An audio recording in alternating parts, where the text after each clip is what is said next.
বাসর ঘরে আমার হাজবেন্ড আসা মাত্রই আমি তাকে জোর গলায় বলে দিলাম আমার শরীরে একটা যেন টাচ না লাগে, আমাকে স্পর্শ করার চেষ্টাও যেন না করে সে। বিয়েটা আমাকে জোর করেই দেওয়া হয়, পরিবারের চাপে ও বাবা মার মুখের দিকে তাকিয়ে কাউকে কিচ্ছু বুঝতে দিইনি। ইচ্ছার বিরুদ্ধেই বিয়ে করেছিলাম। বিয়ের দিন রাতে আমার স্বামী যখন রুমে আসে তখন আমি ভয়ে কাঁদতে থাকি।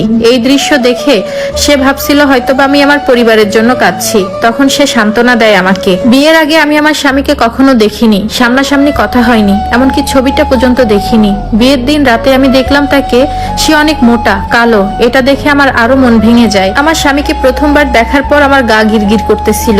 মনে মনে ভাবতেছিলাম আমি ছিলাম কলেজের সবার ক্রাশ, স্কুলের সবচেয়ে সুন্দরী নাম পাওয়া মেয়েটা, আর সেই মেয়েটার কপালে এমন একজন স্বামী জুটবে আমি কখনো কল্পনাও করতে পারিনি। আমি কিছুটা ভয় কাটিয়ে উঠে তাকে স্পষ্ট ভাষায় বলে দিলাম সে যেন আমাকে স্পর্শ না করে, একটু ছোঁয়ার চেষ্টাও যেন না করে। অবাক হলাম, সে কিছু না বলে চুপচাপ ফ্লোরে শুয়ে পড়লো। কেমন যেন একটা খারাপ লাগা কাজ করলো নিজের ভেতরে।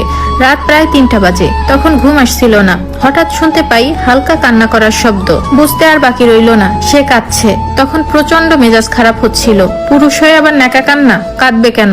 জিজ্ঞাসা করলাম কি সমস্যা, কাঁদছেন কেন? চুপ হয়ে আছে। আবারও জিজ্ঞাসা করলাম, কোনো উত্তর নাই। তারপর বিছানা থেকে উঠে আমি নিজেই তার সামনাসামনি গিয়ে দাঁড়িয়ে জিজ্ঞাসা করলাম কান্না করার কি আছে? তখন আমার স্বামী উত্তরে বলল, আমি কখনো রিলেশন করার চিন্তাও করি নাই, কারণ আমি জানি আমাকে কেউ পছন্দ করবে না। পরিবার থেকে যখন বারবার মেয়ে দেখতো আর মেয়ে পক্ষ যখন আমাকে দেখে মানা করে দিত তখন আমার খুবই খারাপ লাগতো, অপমান ফিল করতাম। আমার বাবা মাকে আমি অনেকভাবে অনুরোধ করেছি আর যেন মেয়ে না দেখে আমার জন্য, আমি বিয়ে করব না, কিন্তু তারা আমার কোনো কথা শোনেনি। আজকে আপনার সাথে আমার সবকিছু ঠিক হয়েছে। কিভাবে কি হয়েছে আমি কিছুই জানি না, তবে এতটুকু আমি নিশ্চিত যে আমাকে দেখার পর আপনি রাজি হবেন না, আর আপনার মতামত জানতে চাইবো সে যোগ্যতাও আমার নাই। আমাকে সৃষ্টি করেছেন আল্লাহ, আমি দেখতে কুৎসিত, এখানে আমার কোনো দোষ নাই, তবুও প্রতিনিয়ত আমাকে নানান কথা শুনতে হয়। সবকিছু মিলিয়ে আজকে আমার প্রচন্ড কষ্ট হচ্ছে, তাই আমি কাঁদছি। ওনার মুখে এমন কথা শুনে কেমন যেন একটা মায়া কাজ করলো, তবে তখনও তাকে আমি মেনে নিতে পারি নাই। এভাবেই চলতে থাকে। বেশ কিছুদিন পার হয়ে যায়। টুকিটাকি সংসার করছি, কিন্তু সংসারে কোনো মন ছিল না। আমার বন্ধু বান্ধব অনেকেই আমার স্বামীকে দেখতে চায়, কিন্তু লজ্জায় দেখাতাম না, কারণ তার সাথে আমার মোটেও যায় না। হঠাৎ একদিন খবর পাই আমার কাজিনের ডিভোর্স হয়ে যাচ্ছে, কিন্তু ওরা তো দুইজন ভালোবেসেই বিয়ে করেছিল। ওর হাজবেন্ড দেখতে মাশাআল্লাহ কি যে সুন্দর, যেমন উঁচু লম্বা তেমনি হ্যান্ডসাম, আর এদিকে আমার কাজিন, ও দেখতে অনেক সুন্দর, কিন্তু ডিভোর্স কেন হবে? পরবর্তীতে জানতে পারলাম ওর স্বামী ওকে প্রায় অত্যাচার করত, মারধর করত। সেদিন থেকে এসব ভাবতে ভাবতে ডিপ্রেশনে চলে যাই। একটা সময় পর আমি অনেক বেশি অসুস্থ হয়ে যাই, এতটা অসুস্থ যে আমাকে হাসপাতালে অ্যাডমিট করতে হয়। যেদিন রাতে আমাকে হাসপাতালে নিয়ে যাওয়া হয় সেদিন পুরো একটা রাত আমার স্বামী না ঘুমিয়ে আমার পাশে বসেছিল। ওনাকে একবার বলেই দিলাম আপনি যে ঘুমান, আমার পাশে বসার দরকার নেই। উনি কোনো উত্তর না দিয়ে আমার পাশে বসে রইল। আমিও আর কিছু বললাম না। এর মাঝে আমার অক্সিজেন লেভেল অনেক কমে যায়।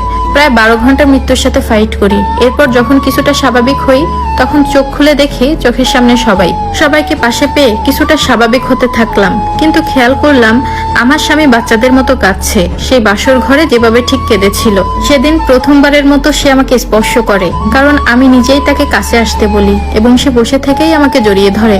সেদিন থেকে একটানা 1 সপ্তাহ সে নিজের হাতে আমাকে খাইয়ে দিয়েছে। আমার প্রতিটা কাজ বলার আগে সে করে দিয়েছে। আস্তে আস্তে আমার স্বামীর উপর কেমন যেন একটা টান অনুভব করলাম। খেয়াল করলাম আমার স্বামী আমার অসুস্থতার সময় শুধু খাইয়ে দেওয়া না, আমার জামা কাপড় পরিষ্কার করা, আমার গোসলের পানি এগিয়ে দেওয়া, সব কিছু নিজের হাতে করেছে। একটা স্বামী কিভাবে একটা বউয়ের এত পরিমাণ যত্ন করতে পারে? হঠাৎ খেয়াল করলাম এই মানুষটার প্রতি কেমন যেন একটা ভালোবাসা দুর্বলতা কাজ করছে আমার ভেতরে।